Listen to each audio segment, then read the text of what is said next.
2 weeks पास हो चुके हैं जब आपने CAPFSC 2025 का रिटेन का एग्जाम दिया। सो अब बहुत सारे कैंडिडेट्स हो जिनके अच्छे गए हैं, जिन जो होपफुल हैं, तो रिजल्ट और अदर एस्पेक्ट्स उनके डाउट्स हैं, तो इसमें मैं कुछ एस्पेक्ट्स को डिस्कस करूंगा। सबसे पहली बात है, रिजल्ट कब तक आ सकता है। तो जो रिजल्ट है वो मोस्ट प्रोबेबली जो चांसेस हैं 22 से लेकर के 26 सितंबर के बीच में किसी समय आने के ये चांसेस हैं, ठीक है। 22 सितंबर से 26 सितंबर के बीच में किसी टाइम का वो आ जाएगा आपका रिजल्ट, ठीक है। प्लस देखो, अभी जो भी कैंडिडेट्स जैसे डाउट में हो, कुछ ऐसे हो कि जिनको लगता है कि हम बॉर्डर पे हैं, और किसी को लगता है 2-4 नंबर मेरा कम भी हो सकता है, तो वैसे सारे कैंडिडेट्स जो एटलीस्ट देखो, किसी ने अब सपोज करो कि किसी के 60 मार्क्स आ रहे हैं, यदि आप जनरल कैंडिडेट हो, 60 मार्क्स 70 मार्क्स पेपर 1 में आ रहे हैं, तो बेसिकली वो तो आप अपने को बाहर ही रखोगे।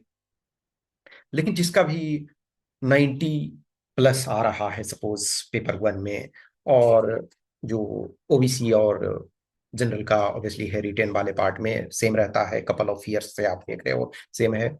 लेकिन EWS वाले के कम होते हैं, SC ST वाले के कम होते हैं। तो SC ST में 80 प्लस वाले हो, या EWS में 80 प्लस हो पेपर 1 में, और पेपर 2 एटलीस्ट आपका ठीक ठाक एवरेज गया है। अभी जैसे देखो, फॉर एग्जाम्पल है कि कुछ ऐसे कैंडिडेट्स 90 आपका पेपर 1 में तो आ रहा है, लेकिन पेपर 2 में आप 60 ही ला रहे हो, तो ये चैलेंजिंग होगा। लेकिन पेपर 2 में भी आपका ठीक ठाक है, और पेपर 1 में सपोज जनरल में हो तो 90 प्लस कोई भी मार्क्स आपका है, और जनरल और OBC में और EWS SC ST में 80 प्लस वाला मार्क्स है, और पेपर 2 आपका ठीक ठाक गया, तो आप होप में रह सकते हो ना कि yes I am hopeful. Final क्या होगा नहीं होगा वो बात की बात है, लेकिन रिटेन वाले में तो चांसेस है। तो जो रिजल्ट है यानी कि 1 मंथ के बाद किसी भी टाइम आपका आ जाएगा।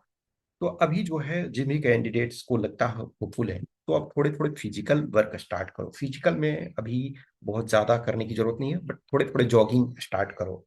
एक और चीज है कि जैसे जैसे ही एक तरह से रिजल्ट आता है, तब उसके बाद फिर जैसे लॉन्ग जंप में बहुत सारे कैंडिडेट्स के साथ प्रॉब्लम होता है। ये this is observe every time कि सबसे ज्यादा जो कैंडिडेट रिजेक्ट होते हैं वो लॉन्ग जंप में होते हैं। रनिंग में भी होते हैं, लेकिन चूंकि रनिंग देखो ग्रुप एक्टिविटी है, और ग्रुप एक्टिविटी में थोड़ा सा मोटिवेशन ज्यादा मिलता है। अब एक्सेप्शन तो एवरी टाइम होते हैं ना, लेकिन ज्यादा चांसेस जो होते हैं वो रिजेक्शन के आपके लॉन्ग जंप में होते हैं। अभी हाल के वर्षों में देखो, हाल के ईयर्स में देखो, तो आपका जो फिजिकल है वो जनरली ठंडा के मौसम में होता है। ठंडा के मौसम में रनिंग करना थोड़ा सा कंफर्टेबली ये होता है, कंफर्टेबल होता है, आराम होता है।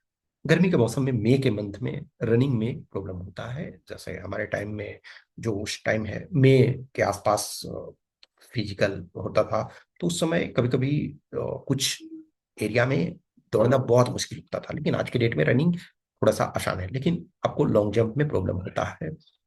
एक तो जैसे फियर नहीं रखना है, आपको कोशिश करते रहना। तो लेकिन अभी फिलहाल लॉन्ग जंप वगैरह स्टार्ट ना करो, अभी रनिंग स्टार्ट कर दो, जॉगिंग स्टार्ट कर दो। रनिंग के 2 इवेंट्स हैं आपके, 100 मीटर और 800। तो अभी 100 मीटर को उस ढंग से करने की जरूरत नहीं है, अभी जॉगिंग वगैरह करो कि ब्रीदिंग कंट्रोल में आपका आना चाहिए। जैसे अभी 1 किलोमीटर 2 किलोमीटर तक करो, तो नॉर्मली 1 किलोमीटर आप अभी ट्राई करो कि 5-6 मिनट 6 मिनट तक रखो कि 1 किलोमीटर हमको अभी फिलहाल के लिए ऐसा रखो कि हम 5 से 6 मिनट में करें, ऐसा ठीक है ना। फिर धीरे धीरे करके आप कम करोगे, लेकिन अभी ऐसा, या 2 किलोमीटर करते हो तो ट्राई करो कि 15 मिनट में, 15 मिनट्स में हम 2 किलोमीटर करीब करने की कोशिश करो, ठीक है ना। तो धीरे धीरे उसको लाओगे, ठीक है।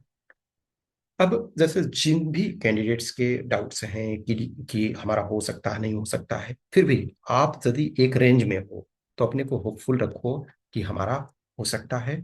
और एक चीज ध्यान रखना कि मैं बार बार time and again every year इस चीज को कहता हूं कि जब भी जो पर्सन है रिटेन में रिजल्ट हो जाना, वो गारंटी नहीं है ना कि आपका फाइनल हो जाएगा। क्योंकि रिटेन में एक तो इन नॉर्मल 6 टाइम कैंडिडेट्स को लिए जाते हैं। 6 टाइम कैंडिडेट्स का 6 टाइम 6.5 टाइम्स लिया जाता है। उसमें से बहुत सारे कैंडिडेट्स फिजिकल में बाहर होते हैं।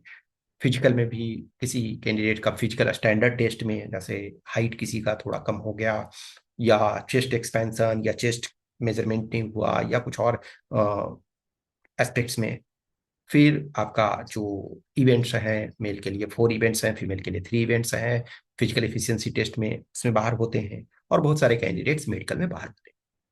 लेकिन 2025 वाले बैच में मेडिकल जो है अब इंटरव्यू के बाद आपका होगा। इसका कारण क्या है? यूपीएससी वांट, जो प्रतिभा सेतु है उसके तहत, more and more candidates UPSC want की they should be engaged in other organisations. Once आप रिटेन क्वालिफाई कर गए हो, वंस आप फिजिकल क्वालिफाई कर गए हो, तो आपको यूपीएससी कोशिश करेगी कि प्लेस कर दिया जाए। तो प्लेसमेंट में आप इंटरव्यू में पार्टिसिपेट करोगे तभी आपको कॉल मिलता है।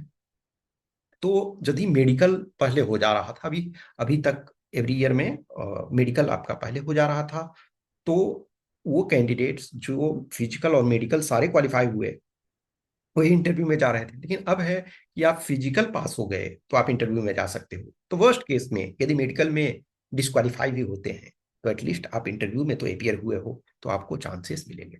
तो जो कैंडिडेट्स भी, जिनको मौका मिलता है कि हम इवन एकदम बॉर्डर पे भी रिटर्न क्वालिफाई कर रहे हैं, तो आपको फिजिकल वगैरह में पूरे एनर्जी लगाना है। पूरे एनर्जी का इन द सेंस है कि बहुत इतना टफ नहीं है, बट आपको ये कोशिश करना है कि हम इंटरव्यू राउंड तक पहुंचे, ताकि हमें अदर जो जॉब में है, सपोज वर्स्ट केस में इसमें नहीं भी होता है, तो हमारे लिए चांसेस है कि दूसरे जगह हो। प्लस हमारा बॉर्डर पे है तो इसका ये मतलब है कि नहीं होगा ऐसा नहीं है। लेकिन उसके लिए हमको मार्क्स की बहुत ज्यादा जरूरत होती है, 120+, इवन 125+, डिपेंडिंग ऑन। तो वन बहुत सारे कैंडिडेट्स हैं जिनके 130 भी आ रहे हैं। तो हो सकता है कि आप एकदम बॉर्डर पे हो, जितना रिटेन का कट ऑफ गया उससे 1 नंबर ज्यादा हो, लेकिन आपका 130 मिल जाए, 125 मिल जाए, 128 मिल जाए, ऐसा हो सकता है ना। लेकिन वो एक्सेप्शनल वेरी फ्यू कैंडिडेट्स होते हैं। बट अभी हम, जब हमको मौका मिलता है तो हमको तो अपने लेवल से बेस्ट करने की कोशिश करना है।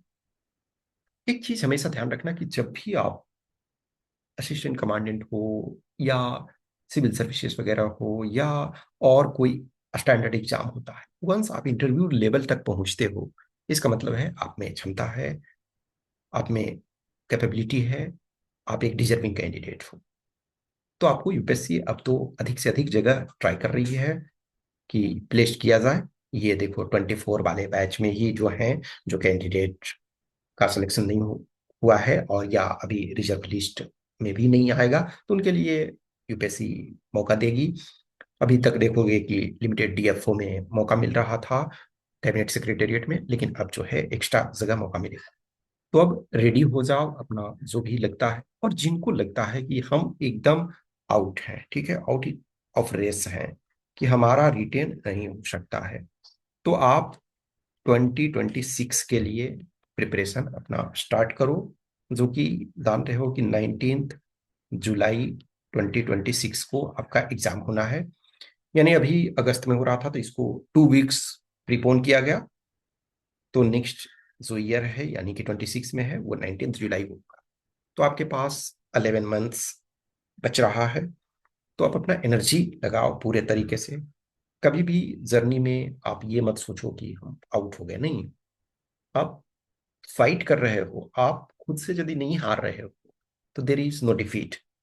और there are so many examples. आप लोग, हर कोई आज के डेट में सोशल मीडिया से जुड़े हो, बहुत सारे हो जिनके क्लोज फ्रेंड या दूर के फ्रेंड या फ्रेंड के फ्रेंड या कहीं आप से किसी सोशल मीडिया के थ्रू वो पर्सनल रूप से जुड़े हुए हैं।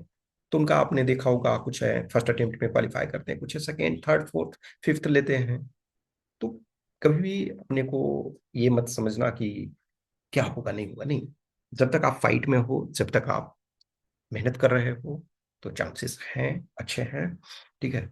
और जो भी होगा धीरे धीरे करके मैं अदर एस्पेक्ट्स को डिस्कस करूंगा बीच में। ऑब्वियसली बात है कि एवरी टाइम जब एग्जाम के बाद कुछ दिन तक के लिए मैं खुद ही सोचता हूँ थोड़ा सा ठीक है, कैंडिडेट्स को भी ब्रेक मिलना चाहिए, और मैं खुद भी सोचता हूँ चलो ठीक है, कुछ दिन थोड़ा सा ब्रेक रहे वो अच्छा है, फिर आपको रेगुलर रूप से वीडियो जो है वो जो फिजिकल वगैरह के रिलेटेड होंगे और मेडिकल और अदर एस्पेक्ट्स जो होंगे इंटरव्यू से रिलेटेड, और प्लस जो 26 वाले हैं वो रेगुलर रूप से चीज़ें अपडेट होते रहेगी। कुछ क्वेश्चंस क्यूरी डाउट होता है तो आप कमेंट कर सकते हो या दिए हुए नंबर पे मैसेज कर सकते हो। Okay, thank you.